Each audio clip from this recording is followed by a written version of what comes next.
Welcome to Demento. Tiny Tim, in person, right here under the smogberry trees. Welcome to Dementia, Tiny Tim. Doctor, it's a pleasure being with you, and thanks for having me on your show and all the great records you've played and throughout the years. It's a pleasure being here. Including a lot of yours, let me say. Well, thanks a lot. I've seen that you have some rare collector's items there. I just noticed one you had with Miss Vicky when she was there with me in 1970. It's worth quite a bundle just for that record alone. Now, that was just a single that was never on any of your albums, right? The contract with Reprise at that time, 70-71, was about to wind up. And they just wanted to fulfill the contract and let me do whatever I wanted. And so since I just married her in 69, they put that Wide song in, the Frankie Avalon song. I'll never let you go. Why? Because I love you. Yes, I love you. I'll always love you so. Why? Because you love me. Yes, you love me. We found a perfect love. Yes, a love that's yours and mine. I love you and you love me. I love you and you love me. We'll love each other, dear, forever.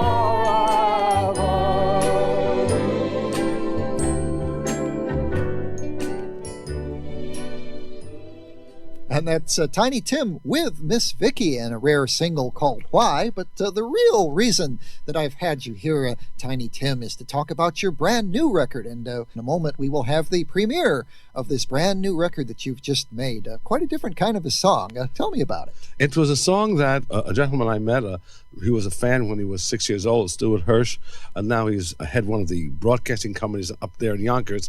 And he wrote this song, I Saw Mr. Presley Tiptoeing Through the Tulips, in which I used the exact high voice, which I did in 68 when I did Tiptoe Through the Tulips. It was his feeling that I could still hit those notes.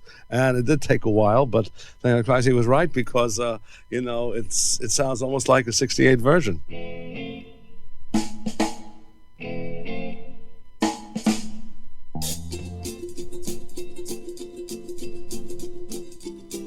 Late last night while looking out my window, I saw a star that everybody knows. Some may think I'm crazy when I tell them he sang Love Me Tender, then handed me a rose. Oh, I saw Mr. Presley tiptoeing through the tulips in my backyard garden late last night. Oh, I saw Mr. Presley tiptoeing through the tulips with his guitar in his suit of white. I'm sure that it was him, my friend. I knew he'd keep in touch. He dropped his scarf when I gave it back. He said, Thank you very much. I saw Mr. Presley tiptoeing through the tulips underneath the silvery moonlight. He asked me if the music fans remember. I said his records still sell millions all the time. He asked about the crooks who are writing all these books. I said Miss Priscilla's is a favorite one of mine. Ooh. I saw Mr. Presley tiptoeing through the tulips in my backyard garden late last night. Oh, I saw Mr. Presley tiptoeing through the tulips with his guitar in his suit of white. I'm sure that it was for my friend. I knew he'd keep in touch. He dropped his scarf when I gave it back. He said, Thank you very much. I saw Mr. Presley tiptoeing through the tulips underneath the silvery moonlight. Oh, there he is. Oh, can that be him? Why, I don't believe it. Oh, yes it is. I see him. I see him through those lovely red tulips. Hello, Mr. Presley. Oh, I know that it was was him, my friends, I'm sure you'll hear the news. I got too close and I stepped upon his blue suede shoes. Oh, I saw Mr. Presley tiptoeing through the tulips. Oh my golly jeepers, what a sight. Ooh, underneath the silvery moonlight. Tiny Tim, you're sounding great. That is marvelous, let me tell you. That's the best thing you've done in a long, long time, if not ever. Well, thanks, Doctor. I'm very thrilled about it, and so is Mr. Hirsch. And thank you. You're the first one to break this, and let's see what happens after this. Oh, for sure. Yeah, recording has always been a great, great thrill of mine. Going, following the great stars of the Edison years, from Billy Murray, Henry Burr, Irving Kaufman, Arthur Fields, and Byron G. Harlan, America's first and foremost favorite singer in 1900. In fact, he was Thomas Edison's favorite singer in 1904. I have probably the only living popular singer in the world who has 2-cylinder records in the Edison Museum in Union, Illinois. If I just give you a little sample of the way I feel Mr. Harlan singing this song, which he made famous in 1904. Nothing to do, Nellie, darling. Nothing to do, you say. Let's take a trip down memory ship, back to the bygone days, back to the old village schoolhouse, back to the dear days of yore. Let's take a trip down memory ship. Let us go there once more. Oh, school days, dear old golden rule days, reading and writing and arithmetic, taught to the tune of a hickory stick. You were my queen in calico, I was your bashful barefoot beau, and you wrote on my slate, I love you, Joe, when we were a couple of kids. Terrific, yay. Thank you. The only thing missing to make that sound like a real cylinder would be surface noise. Yeah, thanks. That sound of Byron G. Harlan, really every mother, father, sister, and brother in 1902 was swooning over the early Victrola sounds of Byron G. Harlan. Yes, it was a miracle to have music in your home. But singers sang differently then, like they rolled their R's in those days. Yeah, there were no microphones and no electric, and you had to sing through a horn, and the voice had to be as distinct and clear, as a bell. I've always felt that technology kind of influenced some of the big changes in American pop music. Like in the early years, they had only the acoustic method of recording without microphones. And of course, theaters had no microphones either. So you had to shout so you could be heard in the very last row. And then in the 1920s, the microphone came in, and right away we had crooning, which would have been impossible before. Right. And not only is that a good point, Doctor, but also many singers who before 1920, in the Billy Murray, Henry Burr years, did not have a big voice and could only sing in parlors. And now when the mic came in 22, 23, ironically, it did to those singers what the sound movies did to silent actors. The singers with great voices who never needed a mic couldn't really sing on a microphone. And the ones who couldn't sing, without a mic, all of a sudden, boom, soft singers could now come into being. And that's why, a strange sound. When Gene Austin came in 25 doing something like, when whippoorwills call and evening is nigh, I hurry to my blue heaven. It was a whole different sound. As I told Bob Dylan when I had the chance to visit with him back in 1967 in his house in Woodstock, I said to Mr. Dylan, you are today what Rudy Valley was in 1928. And he said, well, Mr. Tim, tell me about Mr. Valley. I said, well, before Valley, it was hard to adjust to a microphone for those singers. So usually everyone sounded like this. Angela mia, you are my angel dear, for heaven sent you down to me from up above. And then when Valley came in, the same song sounded like this. Angela mia, you are my angel dear, for heaven sent you down to me from up above. It was more of a crooning, sexy type of voice. Then, of course, when Bing Crosby first came over the airwaves, in fact, when I did the Hollywood Palace here with Mr. Crosby in '68, he didn't know what to expect. And when I came out, he was about 70 years old, and I came on the stage. He said, well, here's a man who made tulips a household word. He said, Tiny Tim, I'll sing a song I did in the early 30s, and you sing one. And without knowing, I a little bit brought back some of his early voice, just a snip of a song he sang in 1933 when he made a movie here called Going Hollywood. Beautiful girl, you're a gorgeous creature. Beautiful girl, let me call the preacher. What can I do but give my heart to you, beautiful girl? Tiny Tim, my guest on the Dr. Demento show. You really brought that back, the way that Crosby sounded in the early days. Very different from the way he sounded later on. He was shocked. He was shocked. More passionate in those early days. He was shocked. If we can get back to Rudy Valley for a minute, you asked me to get a record down from the shelf from the Demento archives, one that he made, I believe, in 1930, early 1930. So would you like to be the DJ, Tiny I'd love Tim? to. And thanks, Doctor. And this was a great song that I recorded for the Victor Record Company, Kitty from Kansas City.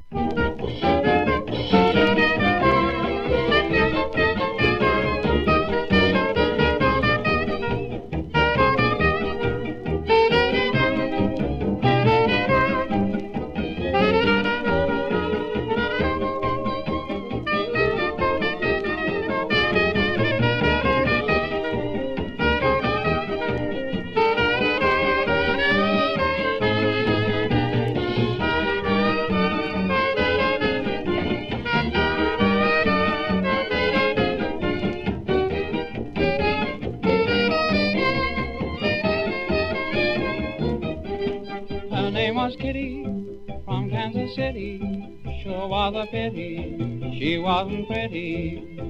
She's not so hard to see, she weighs 243. I hope she doesn't get much fatter, but if she does, that doesn't matter. Kitty from Kansas City, now there's a girl that I adore. She's so dumb, she doesn't know a thing. Why, she thinks that July the 4th is an English king. I love her, that's easy to see. It's Kansas City Kitty for me. Well, she's so dumb, her brain is in a whirl. Why, she thinks that Babe Ruth is a chorus girl. I love her, that's easy to see. It's Kansas City Kitty for me. Well, she's so dumb, she really is a dear. Why, she thinks that Ailey is a college cheer. I love her, that's easy to see. It's Kansas City Kitty for me. Her name was Kitty, Kitty, Kitty, Kitty, Kitty from Kansas City. Sure was a pity she wasn't pretty. Hey, I love her just because she's not the girl she was. She can cook and she can wash, but when she makes her love, oh gosh, it's Kitty from Kansas City. Now there's a girl that I adore. She's so dumb, sometimes I almost cry. Why, she thinks that sing, sing is a lullaby. I love her, that's easy to see. It's Kansas City Kitty for me. Well, she's so dumb, it really is a shame. Why, she thinks that Muscle Shoals is a boxer's name. I love her, that's easy to see. It's Kansas City Kitty for me. Well, she's so dumb, sometimes it almost kills. Why, she thought Rudy Valley was a place between two hills. I love her, that's easy to see. It's Kansas City Kitty for me. Well, she's so dumb, she gives me an awful cramp. Why, she thinks that an Israelite is an electric lamp. I love her, that's easy to see. It's Kansas City Kitty for me. Kitty from Kansas City by Rudy Valley is recorded for the Victor Talking Machine Company in days of yore. And that's Tiny Tim's choice. And Tiny Tim is my guest with his great new song about Elvis Presley tiptoeing through the tulips. We'll be back with more in a moment. CERTS knows that everyone has their own way of expressing themselves. Here's Susie Magnolia. Thank y'all for voting me Miss Congeniality and for restraining me when I caught Miss Photogenic posing with my Billy Ray. I should have ripped her bleach blonde hair out. Thank you kindly. Whatever your style of self-expression, Certs will help you get your point across. Because however you say it, fresh breath makes a statement, and Certs is the taste everyone can agree on. Fresh breath speaks for itself. Hey, Al! That's close enough, Kathy. Why won't you come near me? I might as well be living in Siberia. Well, what do you expect? You got bad breath. All I did was eat a chili dog with pickles. I know. Stay right where you are. Here's the Clorette's catch. It has Actazole with chlorophyll. It gets rid of bad breath fast. Actazole with what? Just take one. I missed you, Al. I missed you too, Kathy. Oh, Al. Clorette's. It gets rid of bad breath fast.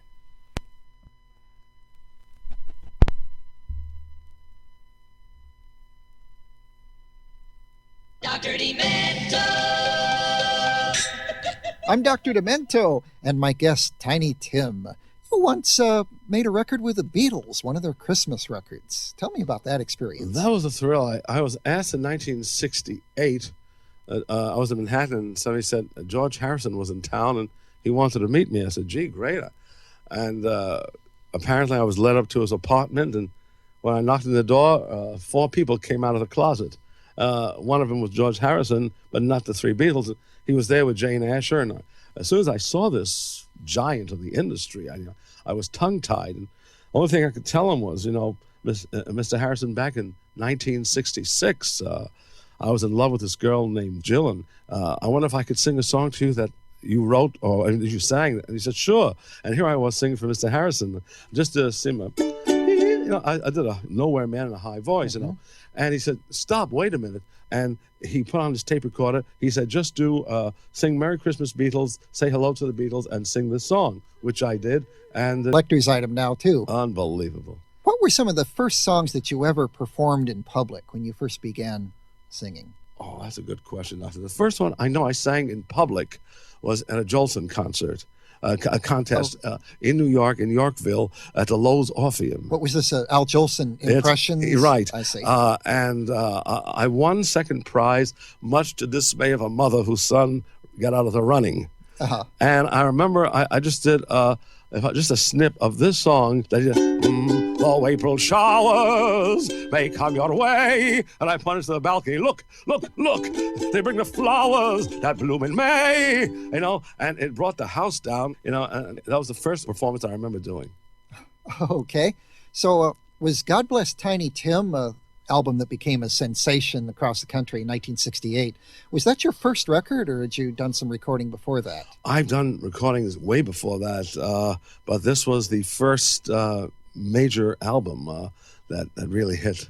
For most people, I'm sure that just came out of nowhere, but you had been building a career before that point. Oh, for years. You're talking to the original white-faced, makeup, long-haired singer going back to 54. I mean, long hair was here from the beginning of time, but not white-faced makeup.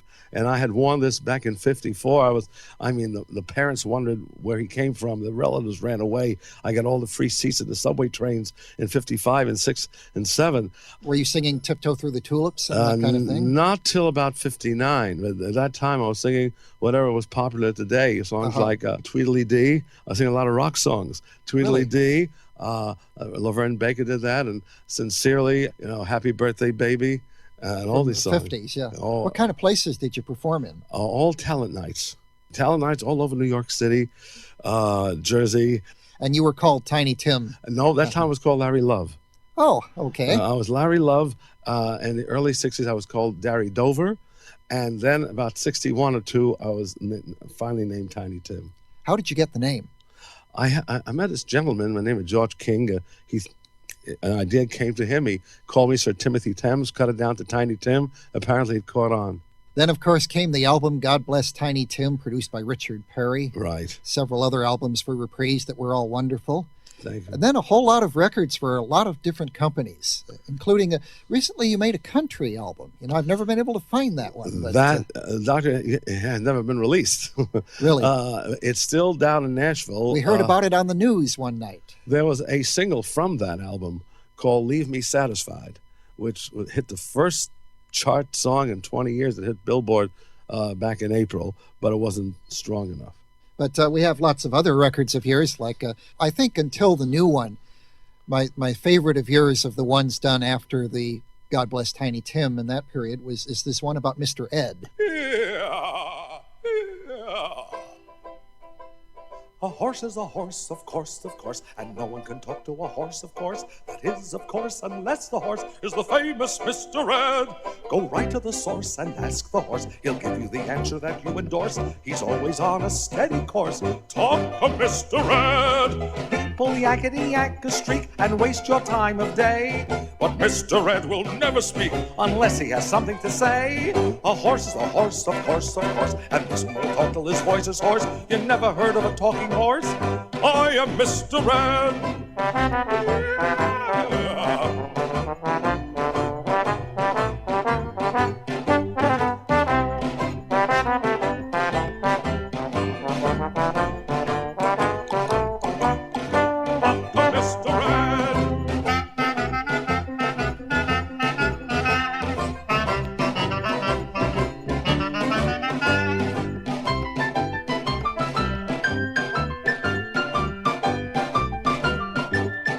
Mr. Ed.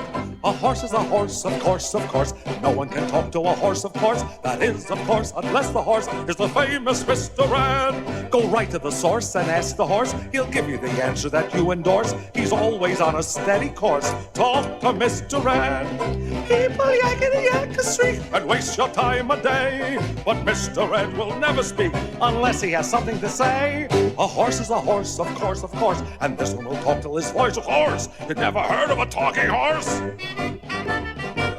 Well, listen to this. I am Mr. Ed. Tiny Tim, my special guest here on the Dr. Demento Show, and that's Tiny Tim and the Gloom Chasers, actually, with a splendid version of the Mr. Ed theme song. And Tiny Tim has a new record out. I saw Mr. Presley tiptoe through the tulips. I tell you, I was so thrilled to make that record. It had a lovely melody, and Mr. Hirsch said, try it out, which I did, and wonderful things happened in the studio there.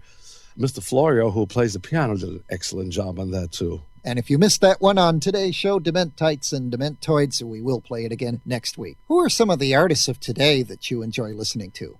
Well, I tell you the truth, Doctor, I haven't paid much attention to these artists today because I'm always traveling and the music has changed. But I might say that I do like Michael Jackson, superb artist. I saw his concert a couple of weeks ago in Meadowlands out there in Jersey. He's superb entertainer. Songs bad and I Just Can't Stop Loving You.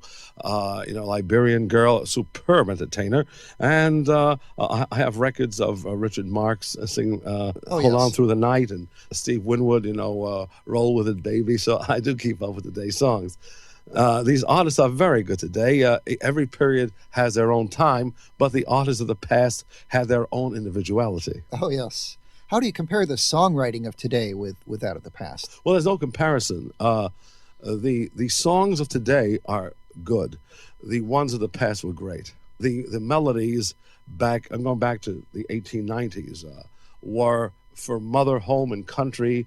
The melody had to hit the soul as well as you had to sing the song as well as hear the song. Today, it is more hearing and dancing than singing. If the feet can move to the beat and has a good melody, it's great. But in those years, you had to sing. Tiny Tim, perhaps you could favor us with another song on the uke before we say goodbye? Thank you, Doctor. A number here, done in 1892 by Julius P. Whitmark, who opened up the Whitmark Music Company, was also a singer. This great song. Three little lads were seated one day, and their love story did tell.